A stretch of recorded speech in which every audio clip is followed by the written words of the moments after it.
Hi everyone, welcome to Mountain Home Stories. I hope you have been reading along with me. I've been reading The Story Anne of Green Gables by Lucy Maud Montgomery. It's a wonderful story. The previous 4 episodes have already been uploaded in my channel. If you haven't heard them, please do hear those stories first and then come back to listen to today's episode. A gentle reminder, if you're new to my channel, please do consider subscribing to it. And now, without wasting any further time, let's just dive into today's episode. Read along with me. Chapter 19. A Concert, a Catastrophe, and a Confession. Marilla, can I go over to see Diana just for a minute? Asked Anne, running breathlessly down from the east gable one February evening. I don't see what you want to be traipsing about after dark for, said Marilla shortly. You and Diana walked home from school together and then stood down there in the snow for half an hour more, your tongues going the whole blessed time, clickety-clack, so I don't think you're very badly off to see her again. But she wants to see me, pleaded Anne. She has something very important to tell me. How do you know she has? Because she just signaled to me from her window. We have arranged a way to signal with our candles and cardboard. We set the candle on the windowsill and make flashes by passing the cardboard back and forth. So many flashes mean a certain thing. It was my idea, Marilla. I'll warrant you it was, said Marilla emphatically. And the next thing you'll be setting fire to the curtains with your signaling nonsense. Oh, we're very careful, Marilla. And it's so interesting. 2 flashes mean, are you there? 3 mean, yes. And 4, no. 5 mean, come over as soon as possible because I have something important to reveal. Diana has just signaled 5 flashes and I'm really suffering to know what it is. Well, you needn't suffer any longer, said Marilla sarcastically. You can go, but you are to be back here in just 10 minutes, remember that. Anne did remember it and was back in the stipulated time. Although probably no mortal will ever known just what it cost her to confine the decision of Diana's important communication within the limits of 10 minutes. But at least she had made good use of them. Oh, Marilla, what do you think? You know tomorrow is Diana's birthday. Well, her mother told her she could ask me to go home with her from school and stay all night with her. And her cousins are coming over from Newbridge in a big punk sleigh to go to the debating club concert at the hall tomorrow night. And they're going to take Diana and me to the concert. If you'll let me go, that is. You will, won't you, Marilla? Oh, I feel so excited. You can calm down then, because you're not going. You're better at home in your own bed. And as for that club concert, it's all nonsense. And little girls should not be allowed to go out to such places at all. I'm sure the debating club is a most respectable affair, pleaded Anne. I'm not saying it isn't. But you're not going to begin gadding about to concerts and staying out all hours of the night. Pretty doings for children. I'm surprised that Mrs. Barry is letting Diana go. But it's such a very special occasion, moaned Anne, on the verge of tears. Diana has only one birthday in a year. It isn't as if birthdays are common things, Marilla. Prissy Andrews is going to recite, "Curfew must not ring tonight." That is such a good moral piece, Marilla. I'm sure it would do me lots of good to hear it. And the choir are going to sing 4 lovely pathetic songs that are pretty near as good as hymns. And oh, Marilla, the minister is going to take part. Yes, indeed, he is. He's going to give an address. That will be just about the same thing as a sermon. Please, mayn't I go, Marilla? You heard what I said, Anne, didn't you? Take off your boots now and go to bed. It's past 8. There's just one more thing, Marilla, said Anne, with the air of producing the last shot in her locker. Mrs. Barry told Diana that we might sleep in the spare room bed. Think of the honor of your little Anne being put in the spare room bed. It's an honor you'll have to get along without. Go to bed, Anne, and don't let me hear another word out of you.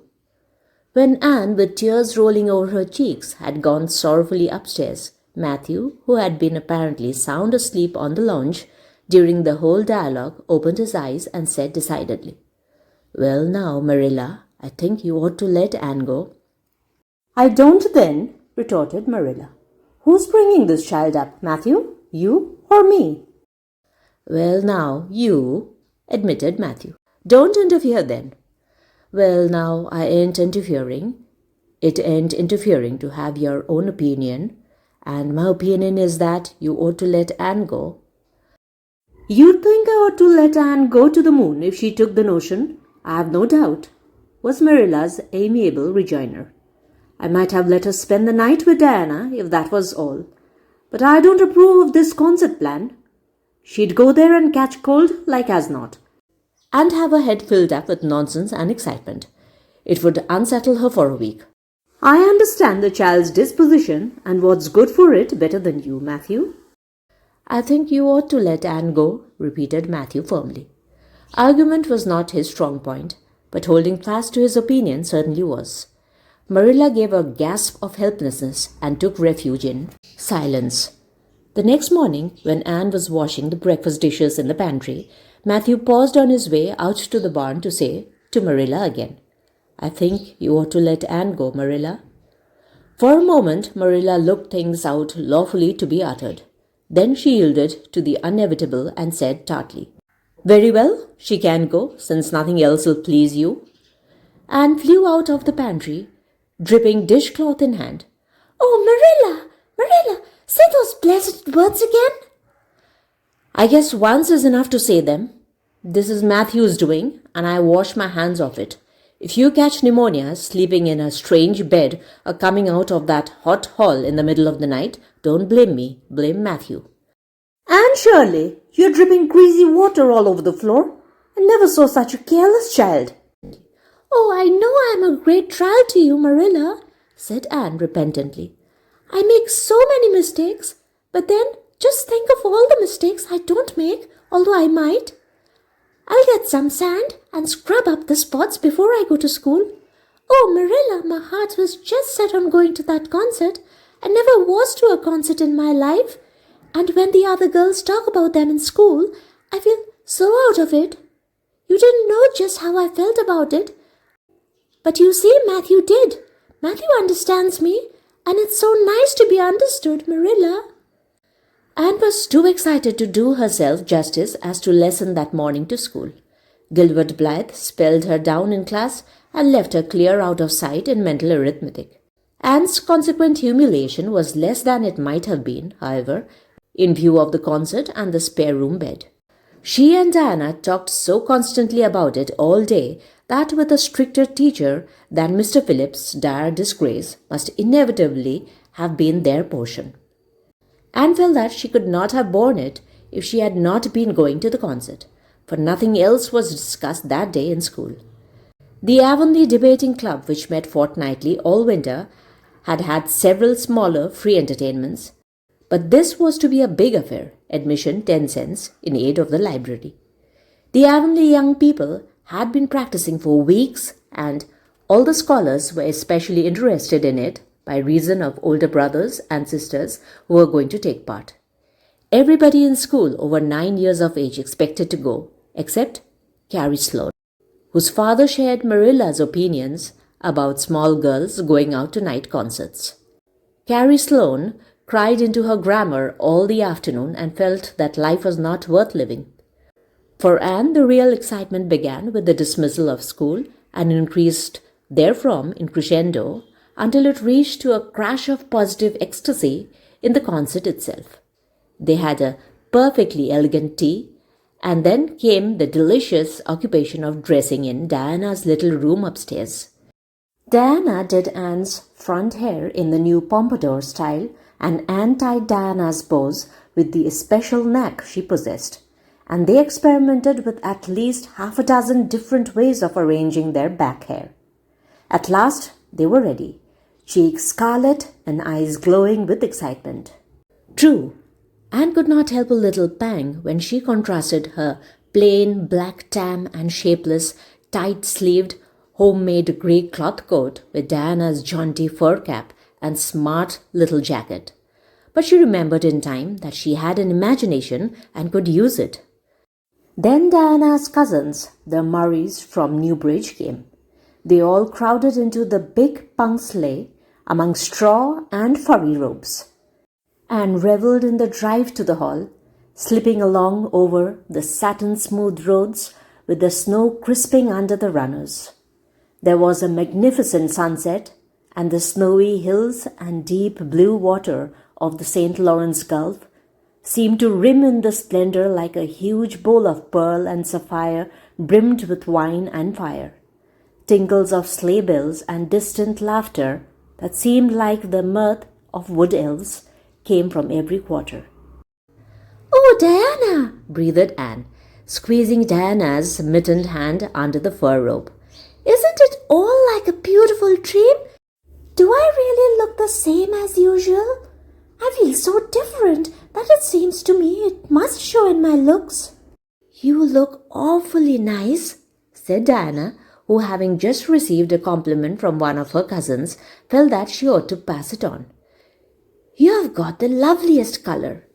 The program that night was a series of thrills for at least one listener in the audience, and, as Anne assured Diana, every succeeding thrill was thriller than the last. When Prissy Andrews, attired in a new pink silk waist with a string of pearls about her smooth white throat and real carnations in her hair, rumor whispered that the master had sent all the way to town for them for her, climbed the slimy ladder, dark without one ray of light, and shivered in luxurious sympathy when the choir sang Far Above the Gentle Daisies, and gazed at the ceiling as if it were frescoed with angels.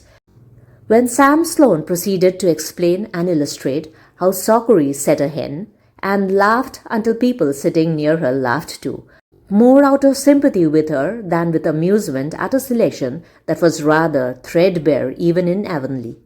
And when Mr. Phillips gave Mark Antony's oration over the dead body of Caesar in the most heart-stirring tones, looking at Prissy Andrews at the end of every sentence, Anne felt that she could rise and mutiny on the spot if but one Roman citizen led the way. Only one number on the program failed to interest her. When Gilbert Blythe recited Bingen on the Rhine, Anne picked up Rhoda Murray's library book and read it until he had finished, when she sat rigidly stiff and motionless while Diana clapped her hands until they tingled. It was 11 when they got home, sated with dissipation, but with the exceeding sweet pleasure of talking it all over still to come. Everybody seemed asleep and the house was dark and silent. Anne and Diana tiptoed into the parlor, a long narrow room out of which the spare room opened. It was pleasantly warm and dimly lighted by the embers of a fire in the grate. "Let's undress here," said Diana. "It's so nice and warm." "Hasn't it been a delightful time?" sighed Anne rapturously. "It must be splendid to get up and recite there. Do you suppose we will ever be asked to do it, Diana?" "Yes, of course, some day. They're always wanting the big scholars to recite. Gilbert Blythe does often, and he's only 2 years older than us." "Oh, Anne, how could you pretend not to listen to him when he came to the line? There's another, not a sister. He looked right down at you." "Diana," said Anne with dignity, "you are my bosom friend, but I cannot allow even you to speak to me of that person. Are you ready for bed? Let's run a race and see who'll get to bed first." The suggestion appealed to Diana. The two little white-clad figures flew down the long room through the spare room door and bounced on the bed at the same moment. And then something moved beneath them. There was a gasp and a cry, and somebody said in muffled accents, "Merciful goodness!" Anne and Diana were never able to tell just how they got off that bed and out of the room. They only knew that after one frantic rush, they found themselves tiptoeing shiveringly upstairs. "Oh, who was it? What was it?" whispered Anne, her teeth chattering with cold and fright. "It was Aunt Josephine," said Diana, gasping with laughter. Oh, Anne, it was Aunt Josephine. However she came to be there. Oh, and I know she will be furious. It's dreadful. It's really dreadful. But did you ever know anything so funny, Anne? Who is your Aunt Josephine?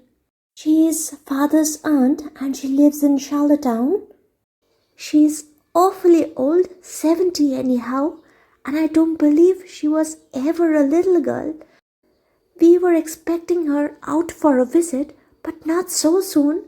She's awfully prim and proper, and she'll scold dreadfully about this, I know. Well, we'll have to sleep with Minnie May, and you can't think how she kicks. Miss Josephine Barry did not appear at the early breakfast the next morning. Mrs. Barry smiled kindly at the two little girls. Did you have a good time last night?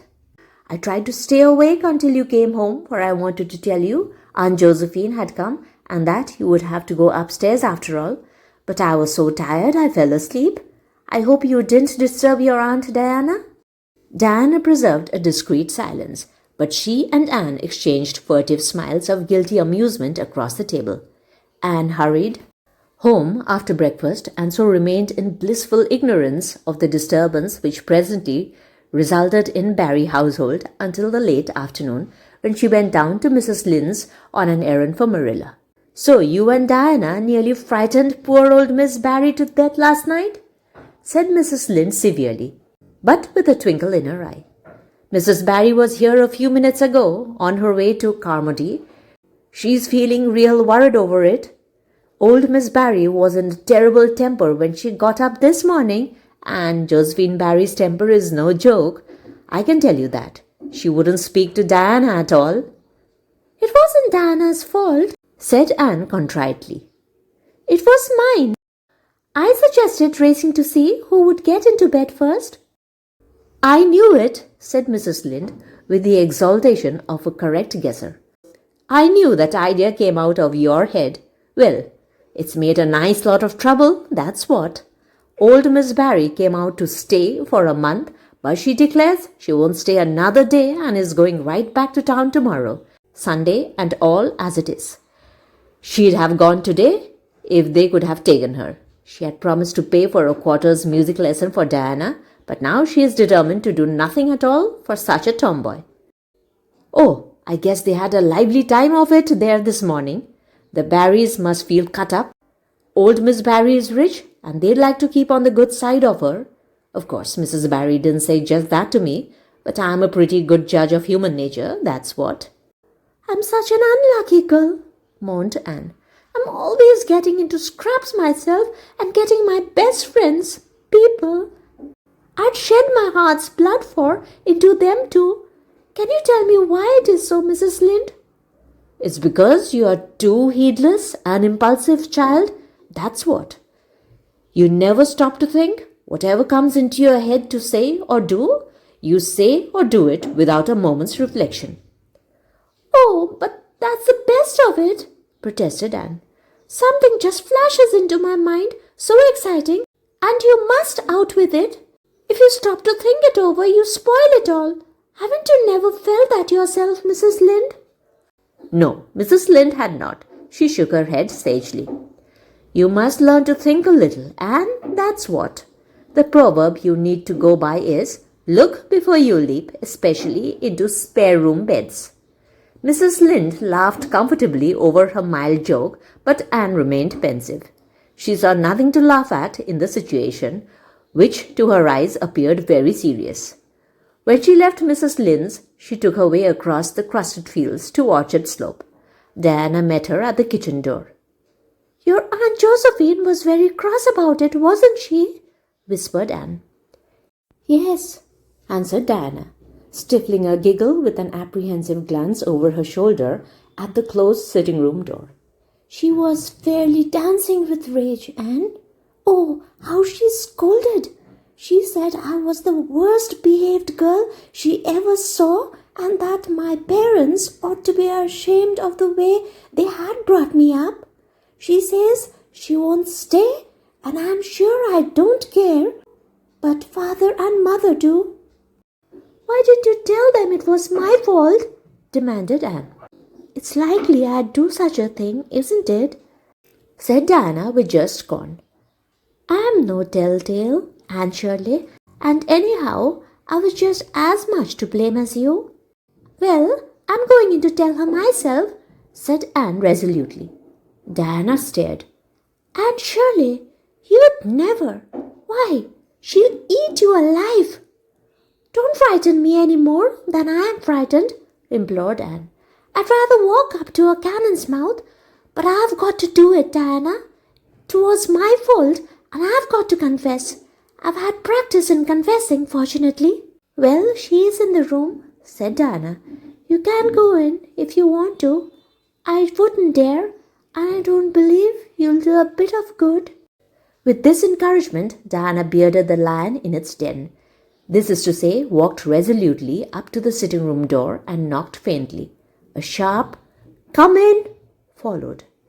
Miss Josephine Barry, thin, prim, and rigid, was knitting fiercely by the fire, her wrath quite unappeased, and her eyes snapping through her gold-rimmed glasses. She wheeled around in her chair, expecting to see Diana, and beheld a white-faced girl whose great eyes were brimmed up with a mixture of desperate courage and shrinking terror. "Who are you?" demanded Miss Josephine Barry without ceremony. I'm Anne of Green Gables, said the small visitor tremulously, clasping her hands with her characteristic gesture. And I've come to confess, if you please. Confess what? That it was all my fault about jumping into bed on you last night. I suggested it. Diana would never have thought of such a thing, I'm sure. Diana is a very ladylike girl, Miss Barry, so you must see how unjust it is to blame her. Oh, I must, eh? I rather think Diana did her share of the jumping at least. Such carryings on in a respectable house. But we were only in fun, persisted Anne. I think you ought to forgive her, Miss Barry, now that we have apologized. And anyhow, please forgive Diana and let her have her music lessons. Diana's heart is set on her music lessons, Miss Barry, and I know too well what it is to set your heart on a thing and not get it. If you must be cross with anyone, be cross with me. I've been so used in my early days to having people cross at me that I can endure it much better than Diana can. Much of the snap had gone out of the old lady's eyes by this time and was replaced by a twinkle of amused interest, but she still said severely, I don't think it is any excuse for you that you were here in fun. Little girls never indulged in that kind of fun when I was young. You don't know what it is to be awakened out of a sound sleep after a long and arduous journey by two great girls coming bounce down on you. I don't know, but I can imagine, said Anne eagerly. I'm sure I must have been very disturbing. But then, there is one side of it too. Have you any imagination, Miss Barry? If you have, just put yourself in our place. We didn't know there was anybody in that bed, and you nearly scared us to death. It was simply awful the way we felt, and then we couldn't sleep in the spare room after being promised. I suppose you were used to sleeping in spare rooms, but just imagine what you would feel like if you were a little orphan girl who had never had such an honor. All the snap had gone by this time. Miss Barry actually laughed, a sound which caused Diana, waiting in speechless anxiety in the kitchen outside, to give a great gasp of relief. I'm afraid my imagination is a little rusty. It's so long since I used it, she said. I dare say your claim to sympathy is just as strong as mine. It all depends on the way you look at it. Sit down here and tell me about yourself. I am very sorry I can't, said Anne firmly. I would like to, because you seem like an interesting lady, but you might even be a kindred spirit, although you don't look very much like it. But it is my duty to go home to Miss Marilla Cuthbert. Miss Marilla Cuthbert is a very kind lady who has taken me to bring up properly. She is doing her best, but it is very discouraging work. You must not blame her because I jumped on the bed. But before I go, I do wish you would tell me if you will forgive Diana and stay just as long as you meant to in Avonlea. I think perhaps I will if you will come over and talk to me occasionally, said Miss Barry. That evening, Miss Barry gave Diana a silver bangle bracelet and told the senior members of the household that she had unpacked her valise. I have made up my mind to stay simply for the sake of getting better acquainted with that Anne girl, she said frankly. She amuses me, and at my time of life an amusing person is a rarity. Marilla's only comment when she heard the story was, I told you so. This was for Matthew's benefit. Miss Barry stayed her month out and over. She was a more agreeable guest than usual, for Anne kept her in good humour. They became firm friends. When Miss Barry went away, she said, Remember, you Anne girl, when you come to town, you're to visit me, and I'll put you in my very sparest spare room bed to sleep. Miss Barry was a kindred spirit after all, Anne confided to Marilla. You wouldn't think so to look at her, but she is. You don't find it right out at first, as in Matthew's case, but after a while you come to see it. Kindred spirits are not so scarce as I used to think. It's splendid to find out there are so many of them in the world. Chapter 20. A Good Imagination Gone Wrong. Spring had come once more to Green Gables. The beautiful, capricious, reluctant Canadian spring lingering along through April and May in a succession of sweet, fresh, chilly days with pink sunsets and miracles of resurrection and growth. The maples in Lover's Lane were red-budded and little curly ferns pushed up around the Dryad's bubble. Away up in the barrens, behind Mr. Silas Sloane's place, the mayflowers blossomed out, pink and white stars of sweetness under their brown leaves. All the schoolgirls and boys had one golden afternoon gathering them, coming home in the clear, echoing twilight with arms and baskets full of flowery spoil.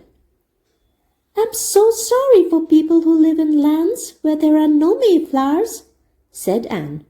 Diana says perhaps they have something better, but there couldn't be anything better than mayflowers, could there, Marilla? And Diana says if they don't know what they are like, they don't miss them. But I think that is the saddest thing of all. I think it would be tragic, Marilla, not to know what mayflowers are like and not to miss them. Do you know what I think mayflowers are, Marilla? I think they must be the souls of the flowers that died last summer, and this is their heaven. But we had a splendid time today, Marilla. We had our lunch down in a big mossy hollow by an old well. Such a romantic spot. Charlie Sloane dared Artie Gillis to jump over it, and Artie did because he wouldn't take a dare. Nobody would in school. It is very fashionable to dare. Mr. Phillips gave all the mayflowers he found to Prissy Andrews, and I heard him to say, "Sweets to the sweet." He got that out of a book, I know, but it shows he has some imagination. I was offered some mayflowers too, but I rejected them with scorn. I can't tell you the person's name because I have vowed never to let it cross my lips. We made wreaths of the mayflowers and put them on our hats, and when the time came to go home, we marched in procession down the road, 2 by 2, with our bouquets and wreaths, singing, "My home on the hill." Oh, it was so thrilling, Marilla. All Mr. Silas Sloane's folks rushed out to see us, and everybody we met on the road stopped and stared after us. We made a real sensation. Not much wonder such silly doings, was Marilla's response. After the mayflowers came the violets, and Violet Vale was empurpled with them, and walked through it on her way to school with reverent steps and worshipping eyes, as if she trod on holy ground. Somehow, she told Diana, when I'm going through here, I don't really care whether anybody gets ahead of me in class or not. But when I'm up in school, it's all different, and I care as much as ever. There's such a lot of different Annes in me. I sometimes think that is why I'm such a troublesome person. If I was just the one Anne, it would be ever so much more comfortable. But then, it wouldn't be half so interesting. One June evening, when the orchards were pink blossomed again, when the frogs were singing silvery sweet in the marshes about the head of the lake of shining waters, and the air was full of the savour of clover fields and balsamic fir woods, Anne was sitting by her gable window. She had been studying her lessons, but it had grown too dark to see the book, so she had fallen into wide-eyed reverie. Looking out past the boughs of the Snow Queen, once more bestarred with its tufts of blossom. In all essential respects, the little gable chamber was unchanged. The walls were as white, the pincushion as hard, the chairs as stiffly and yellowy upright as ever, yet the whole character of the room was altered. It was full of a new vital, pulsing personality that seemed to pervade it and to be quite independent of schoolgirl books and dresses and ribbons, and even of the cracked blue jug full of apple blossoms on the table. It was as if all the dreams, sleeping and waking, of its vivid occupant had taken a visible, although immaterial form, and had tapestried the bare room with splendid filmy tissues of rainbow and moonshine. Presently Marilla came briskly in with some of Anne's freshly ironed school aprons. She hung them over a chair and sat down with a short sigh. She had had one of her headaches that afternoon, and although the pain had gone, she felt weak and tuckered out, as she expressed it. Anne looked at her with eyes limpid with sympathy. I do truly wish I could have had the headache in your place, Marilla. I would have endured it joyfully for your sake. I guess you did your part in attending to the work and letting me rest, said Marilla. You seem to have got on fairly well and made fewer mistakes than usual. Of course, it wasn't exactly necessary to starch Matthew's handkerchiefs. And most people, when they put a pie in the oven to warm up for dinner, take it out and eat it when it gets hot, instead of leaving it to be burnt to a crisp. But that doesn't seem to be your way, evidently. Headaches always left Marilla somewhat sarcastic. Oh, I'm so sorry, said Anne penitently. I never thought about that pie from the moment I put it in the oven till now. Although I felt instinctively that there was something missing on the dinner table, I was firmly resolved when you left me in charge this morning not to imagine anything, but keep my thoughts on the facts. I did pretty well until I put the pie in, and then an irresistible temptation came to me to imagine I was an enchanted princess shut up in a lonely tower with a handsome knight riding to my rescue on a coal-black steed. So that is how I came to forget the pie. I didn't know I starched the handkerchiefs. All the time I was ironing, I was trying to think of a name for a new island Diana and I have discovered up the brook. It's the most ravishing spot, Marilla. There are 2 maple trees on it, and the brook flows right around it.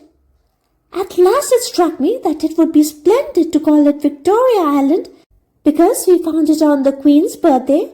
Both Diana and I are very loyal, but I'm sorry about that pie and the handkerchiefs.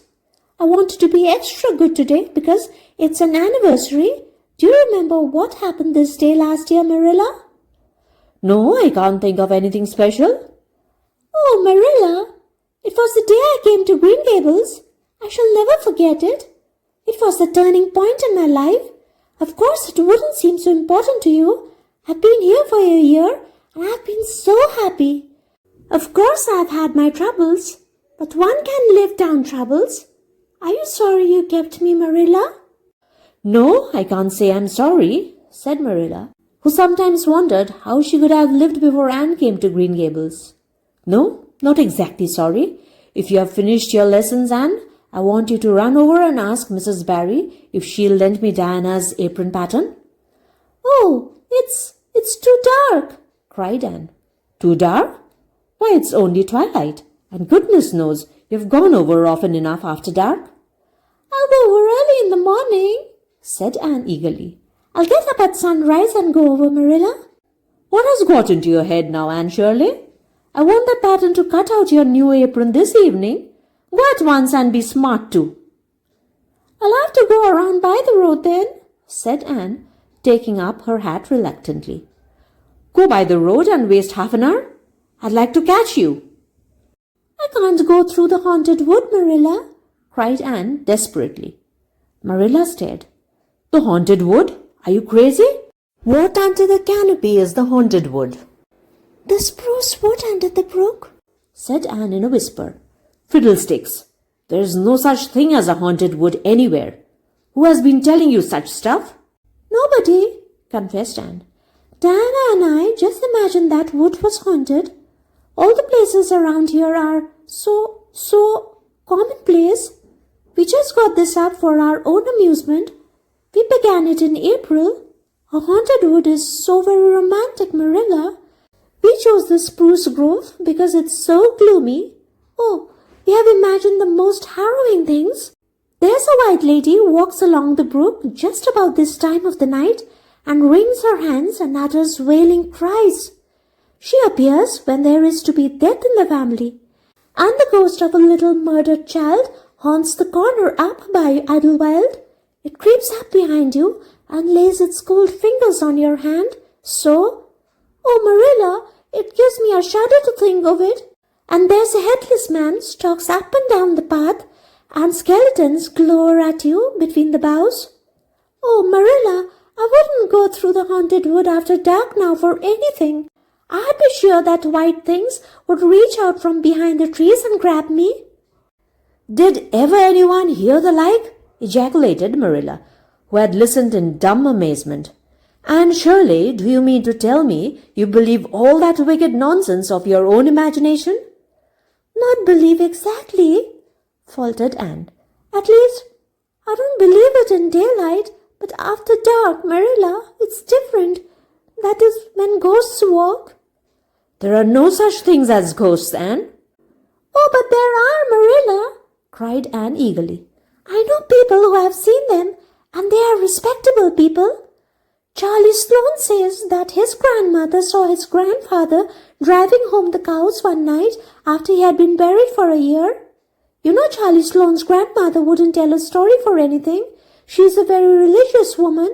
And Mrs. Thomas's father was pursued home one night by a lamb of fire and his head cut off hanging by a strip of skin. He said he knew it was the spirit of his brother and that it was a warning he would die within 9 days. He didn't, but he died 2 years after. So you see, it was really true.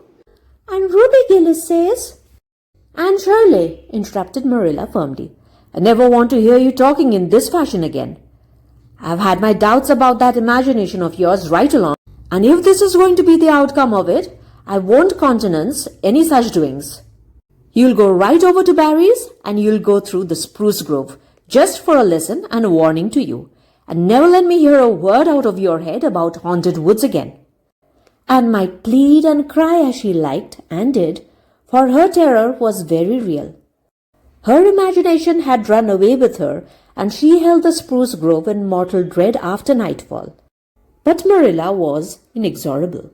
She marched the shrinking ghost seer down to the spring and ordered her to proceed straight away across the bridge and into the dusky retreats of waiting ladies and headless spectres beyond.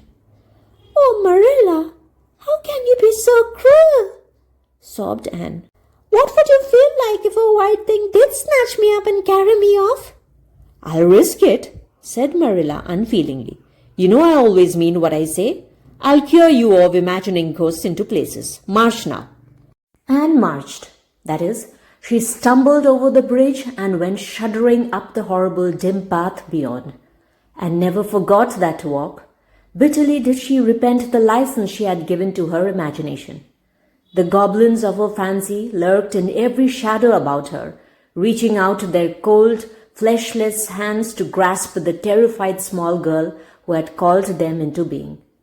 A white strip of birch bark blowing up from the hollow over the brown floor of the grove made her heart stand still. The long-drawn wail of two old boughs, rubbing against each other, brought out the perspiration in beads on her forehead. The swoop of bats in the darkness over her was as the wings of unearthly creatures. When she reached Mr. William Bell's field, she fled across it as if pursued by an army of white things, and arrived at the Barry kitchen door so out of breath that she could hardly gasp out her request for the apron pattern. Diana was away, so that she had no excuse to linger. The dreadful return journey had to be faced, and went back over it with shut eyes, preferring to take the risk of dashing her brains out among the boughs to that of seeing a white thing. When she finally stumbled over the long bridge, she drew one long shivering breath of relief. "Well, so nothing caught you?" said Marilla unsympathetically. "Oh, Marilla," chattered Anne, "I'll be contented with commonplace places after this." Chapter 21. A New Departure in Flavorings. "Dear me, there is nothing but meetings and partings in this world, as Mrs. Lynde says," remarked Anne plaintively, putting her slate and books down on the kitchen table on the last day of June and wiping her red eyes with a very damp handkerchief. "Wasn't it fortunate, Marilla, that I took an extra handkerchief to school today? I had a presentiment that it would be needed." "I never thought you were so fond of Mr. Phillips that you'd require 2 handkerchiefs to dry your tears just because he was going away," said Marilla.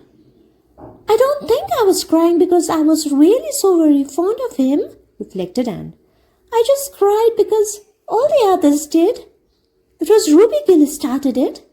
Ruby Gillis has always declared she hated Mr. Phillips, but just as soon as he got up to make his farewell speech, she burst into tears.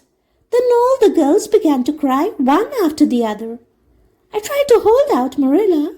I tried to remember the time Mr. Phillips made me sit with Gil, with a boy, and the time he spelled my name without an E on the blackboard, and how he said I was the worst dunce he ever saw at geometry and laughed at my spellings, and all the times he had been so horrid and sarcastic. But somehow I couldn't, Marilla. I just had to cry too. Jane Andrews has been talking for a month about how glad she'd be when Mr. Phillips went away, and she declared she'd never shed a tear. Well, she was worse than any of us and had to borrow a handkerchief from her brother. Of course, the boys didn't cry because she hadn't brought one of her own, not expecting to need it. Oh, Marilla, it was heartrending. Mr. Phillips made such a beautiful farewell speech beginning, "The time has come for us to part." It was very affecting. And he had tears in his eyes too, Marilla. Oh, I felt dreadfully sorry and remorseful for all the times I'd talked in school and drawn pictures of him on my slate and made fun of him and Prissy. I can tell you, I wished I'd been a model pupil like Minnie Andrews. She hadn't anything on her conscience. The girls cried all the way home from school. Carrie Sloane kept saying every few minutes, "The time has come for us to part," and that would start us off again whenever we were in any danger of cheering up. I do feel dreadfully sad, Marilla, but one can't feel quite in the depths of despair with 2 months' vacation before them, can they, Marilla? And besides, we met the new minister and his wife coming from the station. For all I was feeling so bad about Mr. Phillips going away, I couldn't help taking a little interest in new minister, could I? His wife is very pretty. Not exactly regally lovely, of course. It wouldn't do, I suppose, for a minister to have a regally lovely wife, because it might set a bad example. Mrs. Lynde says the minister's wife over at Newbridge sets a very bad example because she dresses so fashionably. Our new minister's wife was dressed in blue muslin with lovely puff sleeves and a hat trimmed with roses. Jane Andrews said she thought puff sleeves were too worldly for minister's wife. But I didn't make any such uncharitable remark, Marilla, because I know what it is to long for puff sleeves. Besides, she's only been a minister's wife for a little while, so one should make allowances, shouldn't they? They are going to board with Mrs. Lynde until the manse is ready. If Marilla, in going down to Mrs. Lynde's that evening was actuated by any motive save her avowed one of returning the quilting frames she had borrowed the preceding winter. It was an amiable weakness shared by most of the Avonlea people. Many a thing Mrs. Lynde had lent, sometimes never expecting to see it again, came home that night in charge of the borrowers thereof. A new minister, and moreover, a minister with a wife, was a lawful object of curiosity in a quiet little country settlement where sensations were few and far between. Old Mr. Bentley, the minister whom Anne had found lacking in imagination, had been pastor of Avonlea for 18 years. He was a widower when he came, and a widower he remained, despite the fact that gossip regularly married him to this, that, or the other one every year of his sojourn. In the preceding February, he had resigned his charge and departed amid the regrets of his people, most of whom had the affection born of long intercourse for their good old minister in spite of his shortcomings as an orator. Since then, the Avonlea Church had enjoyed a variety of religious dissipation in listening to the many and various candidates and supplies who came Sunday after Sunday to preach on trial. These stood or fell by the judgment of the fathers and mothers in Israel. But a certain small red-haired girl who sat meekly in the corner of the old Cuthbert pew also had her opinions about them and discussed the same in full with Matthew. Marilla always declining from principle to criticize ministers in any shape or form. "I don't think Mr. Smith would have done, Matthew," was Anne's final summing up. "Mrs. Lynde says his delivery was so poor, but I think his worst fault was just like Mr. Bentley's. He had no imagination, and Mr. Terry had too much. He let it run away with him, just as I did mine in the matter of the haunted wood. Besides, Mrs. Lynde says his theology wasn't sound. Mr. Grisham was a very good man and a very religious man, but he told too many funny stories and made the people laugh in church. He was undignified, and you must have some dignity about a minister, mustn't you, Matthew? I thought Mr. Marshall was decidedly attractive, but Mrs. Lynde says he isn't married or even engaged, because she made special inquiries about him, and she says it would never do to have a young unmarried minister in Avonlea, because he might marry in the congregation, and that would make trouble. Mrs. Lynde is a very far-seeing woman, isn't she, Matthew? I'm very glad they have called Mr. Allen.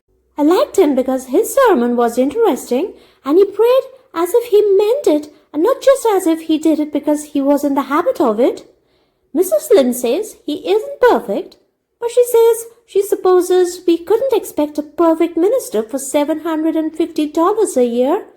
And anyhow, his theology is sound because she questioned him thoroughly on all the points of doctrine, and she knows his wife's people, and they are most respectable, and the women are all good housekeepers. Mrs. Lynde says that sound doctrine in the man and good housekeeping in the woman make an ideal combination for a minister's family. The new minister and his wife were a young, pleasant-faced couple, still on their honeymoon, and full of all good and beautiful enthusiasms for their chosen life work. Avonlea opened its heart to them from the start. Old and young, like the frank, cheerful young man with his high ideals, and the bright, gentle little lady who assumed the mistress-ship of the manse. With Mrs. Allen, Anne fell promptly and wholeheartedly in love. She had discovered another kindred spirit. "Mrs. Allen is perfectly lovely," she announced one Sunday afternoon. "She's taken our class, and she's a splendid teacher. She said right away she didn't think it was fair for the teacher to ask all the questions, and you know, Marilla, that is exactly what I've always thought. She said we could ask her any question we liked, and I asked ever so many. I'm good at asking questions, Marilla." "I believe you," was Marilla's emphatic comment. "Nobody else asked any except Ruby Gillis, and she asked if there was to be a Sunday school picnic this summer.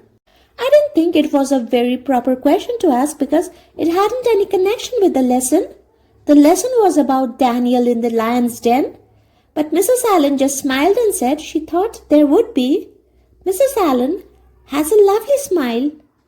She has such exquisite dimples in her cheeks. I wish I had dimples in my cheeks, Marilla. I'm not half so skinny as I was when I came here, but I have no dimples yet. If I had dimples, I could influence people for good. Mrs. Allen said we ought always to try to influence other people for good. She talked so nice about everything. I never knew before that religion was such a cheerful thing. Always thought it was kind of melancholy, but Mrs. Allen isn't, and I'd like to be a Christian if I could be one like her. I wouldn't want to be one like Mr. Superintendent Bell. It's very naughty of you to speak so about Mr. Bell, said Marilla severely. Mr. Bell is a real good man. Oh, of course he's good, agreed Anne, but he doesn't seem to get any comfort out of it. And if I could be good, I'd dance and sing all day because I was glad of it. I suppose Mrs. Allen is too old to dance and sing, and of course it wouldn't be dignified in a minister's wife. But I can just feel she's glad she's a Christian and that she'd be one even if she could get to heaven without it. I suppose we must have Mr. and Mrs. Allen up to tea someday soon, said Marilla reflectively. They have been most everywhere but here. Let me see. Next Wednesday would be a good time to have them. But don't say a word to Matthew about it, for if he knew they were coming, he'd find some excuse to be away that day. He'd got so used to Mr. Bentley he didn't mind him. But he is going to find it hard to get acquainted with a new minister, and a new minister's wife will frighten him to death. It'll be as secret as the dead, assured Anne. But oh, Marilla, will you let me make a cake for the occasion? I'd love to do something for Mrs. Allen, and you know, I can make a pretty good cake by this time. You can make a layer cake, promised Marilla. Monday and Tuesday, great preparations went on at Green Gables. Having the minister and his wife to tea was a serious and important undertaking, and Marilla was determined not to be eclipsed by any of the Avonlea housekeepers. Anne was wild with excitement and delight. She talked it all over with Diana Tuesday night in the twilight, as they sat on the big red stones by the dryad bubble and made rainbows in the water with little twigs dipped in for balsam. Everything is ready, Diana, except my cake, which I am to make in the morning, and the baking powder biscuits, which Marilla will make just before tea time.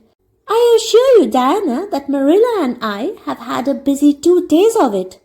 It's such a responsibility having a minister's family to tea. I never went through such an experience before. You should just see our pantry. It's a sight to behold. We are going to have jellied chicken and cold tongue. We are to have 2 kinds of jelly, red and yellow, and whipped cream and lemon pie and cherry pie, and 3 kinds of cookies and fruit cake, and Marilla's famous yellow plum preserves that she keeps especially for ministers, and pound cake and layer cake, and biscuits as aforesaid, and new bread and old both, in case the minister is dyspeptic and can't eat new. Mrs. Lynde says ministers are dyspeptic, but I don't think Mr. Allen has been a minister long enough for it to have had a bad effect on him. I just grow cold when I think of my layer cake. Oh, Diana, what if it shouldn't be good? I dreamed last night that I was chased all around by a fearful goblin with a big layer cake for a head. It'll be good, all right, assured Diana, who was a very comfortable sort of friend. I'm sure that piece of the one you made that we had for lunch in Idlewild 2 weeks ago was perfectly elegant. Yes, but cakes have such a terrible habit of turning out bad just when you especially want them to be good, sighed Anne, setting a particularly well-balsamed twig afloat. However, I suppose I shall just have to trust to Providence and be careful to put in the flour. Oh, look, Diana, what a lovely rainbow. Do you suppose the dryad will come over after we go away and take it for a scarf? You know that there is no such thing as a dryad, said Diana. Diana's mother had found out about the haunted wood and had been decidedly angry over it. As a result, Diana had abstained from any further imitative flights of imagination and did not think it prudent to cultivate a spirit of belief even in harmless dryads. "But it's so easy to imagine there is," said Anne. "Every night before I go to bed, I look out of my window and wonder if the dryad is still sitting here, combing her locks with a spring from a mirror. Sometimes I look for her footprints in the dew in the morning. Oh, Diana, don't give up your faith in the dryad." Wednesday morning came. Anne got up at sunrise because she was too excited to sleep. She had caught a severe cold in the head by reason of her dabbling in the spring on the preceding evening, but nothing short of absolute pneumonia could have quenched her interest in culinary matters that morning. After breakfast, she proceeded to make her cake. When she finally shut the oven door upon it, she drew a long breath. "I'm sure I haven't forgotten anything this time, Marilla. But do you think it will rise? Just suppose perhaps the baking powder isn't good. I used it out of the new can, and Mrs. Lynde says you can never be sure of getting good baking powder nowadays when everything is so adulterated. Mrs. Lynde says the government ought to take the matter up, but she says we'll never see the day when a Troy government will do it. Marilla, what if that cake doesn't rise?" "We'll have plenty without it," was Marilla's unimpassioned way of looking at the subject. The cake did rise, however, and came out of the oven as light and feathery as golden foam. Anne, flushed with delight, clapped it together with layers of ruby jelly and, in imagination, saw Mrs. Allen eating it and possibly asking for another piece. "You'll be using the best tea set, of course, Marilla," she said. "Can I fix the table with ferns and wild roses?" "I think that's all nonsense," sniffed Marilla. "In my opinion, it's the eatables that matter and not flummery decorations." "Mrs. Barry had her table decorated," said Anne, who was not entirely guiltless of the wisdom of the serpent. "and the minister paid her an elegant compliment. He said it was a feast for the eye as well as the palate." "Well, do as you like," said Marilla, who was quite determined not to be surpassed by Mrs. Barry or anybody else. "Only mind, you leave enough room for the dishes and the food." Anne laid herself out to decorate in a manner and after a fashion that should leave Mrs. Barry nowhere. Having abundance of roses and ferns and a very artistic taste of her own, she made that tea table such a thing of beauty that when the minister and his wife sat down to it, they exclaimed in chorus over its loveliness. "It's Anne's doings," said Marilla, grimly just. And Anne felt that Mrs. Allen's approving smile was almost too much happiness for this world. Matthew was there, having been inveigled into the party, only goodness and Anne knew how. He had been in such a state of shyness and nervousness that Marilla had given him up in despair. But Anne took him in hand so successfully that he now sat at the table in his best clothes and white collar and talked to the minister, not uninterestingly. He never said a word to Mrs. Allen, but that perhaps was not to be expected. All went merry as a marriage bell until Anne's layer cake was passed. Mrs. Allen, having already been helped to a bewildering variety, declined it. But Marilla, seeing the disappointment on Anne's face, said smilingly, "Oh, you must take a piece of this, Mrs. Allen. Anne made it on purpose for you." "In that case, I must sample it," laughed Mrs. Allen, helping herself to a plump triangle, as did also the minister and Marilla. Mrs. Allen took a mouthful of hers, and a most peculiar expression crossed her face. Not a word did she say, however, but steadily ate away at it. Marilla saw the expression and hastened to taste the cake. "Anne Shirley!" she exclaimed. "What on earth did you put into the cake?" "Nothing but what the recipe said, Marilla," cried Anne, with a look of anguish. "Oh, isn't it all right?" "All right? It's simply horrible. Miss Allen, don't try to eat it, and taste it yourself. What flavoring did you use?" "Vanilla," said Anne, her face scarlet with mortification after tasting the cake. "Only vanilla. Oh, Marilla, it must have been the baking powder.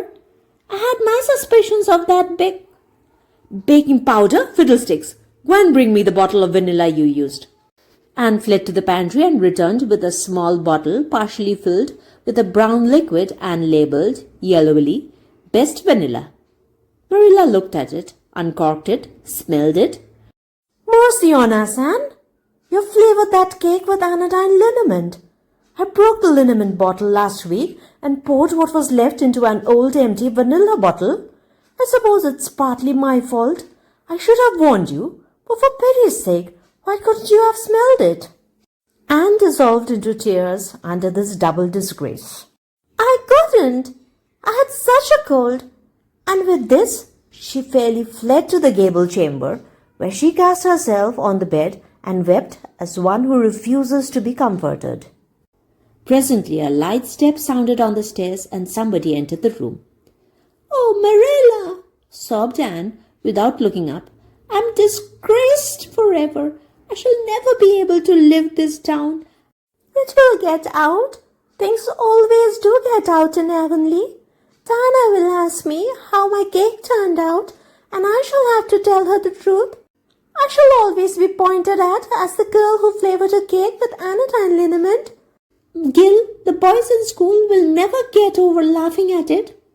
"Oh, Marilla, if you have a spark of Christian pity, don't tell me that I must go down and wash the dishes after this." "I'll wash them when a minister and his wife are gone. But I cannot ever look Mrs. Allen in the face again. Perhaps she'll think I tried to poison her. Mrs. Lynde says she knows an orphan girl who tried to poison her benefactor." "But the liniment isn't poisonous. It's meant to be taken internally, although not in cakes. Won't you tell Mrs. Allen so, Marilla?" "Suppose you jump up and tell her so yourself," said a merry voice. Anne flew up to find Mrs. Allen standing by her bed, surveying her with laughing eyes. "My dear little girl, you mustn't cry like this," she said, genuinely disturbed by Anne's tragic face. "Why, it's all just a funny mistake that anybody might make." "Oh, no, it takes me to make such a mistake," said Anne forlornly. "And I wanted to have that cake so nice for you, Mrs. Allen." "Yes, I know, dear, and I assure you I appreciate your kindness and thoughtfulness just as much as if it had turned out all right. Now, you mustn't cry any more, but come down with me and show me your flower garden. Miss Cuthbert tells me you have a little plot all your own. I want to see it, for I am very much interested in flowers." Anne permitted herself to be led down and comforted, reflecting that it was really providential that Mrs. Allen was a kindred spirit. Nothing more was said about the liniment cake, and when the guests went away, Anne found that she had enjoyed the evening more than could have been expected, considering that terrible incident. Nevertheless, she sighed deeply. "Marilla, isn't it nice to think that tomorrow is a new day with no mistakes in it yet?" "I warrant you'll make plenty in it," said Marilla. "I never saw you beat for making mistakes, Anne." "Yes, and well I know it," admitted Anne mournfully. "But have you ever noticed one encouraging thing about me, Marilla? I never make the same mistake twice." "I don't know as that's much benefit when you are always making new ones." "Oh, don't you see, Marilla? There must be a limit to the mistakes one person can make, and when I get to the end of them, then I'll be through with them. That's a very comforting thought." "Well, you'd better go and give that cake to the pigs," said Marilla. "It isn't fit for any human to eat, not even Jerry Boot." So this is the story for today. We'll continue with the next part of the story in another video. Hope you enjoyed reading the story with me. Leave me a comment and let me know about it. Please do like and share, and of course subscribe to my channel if you're new to it. Hit on the notification bell for my next videos, and thank you so much for dropping by. Come back to hear me again. Till then, take care and bye-bye.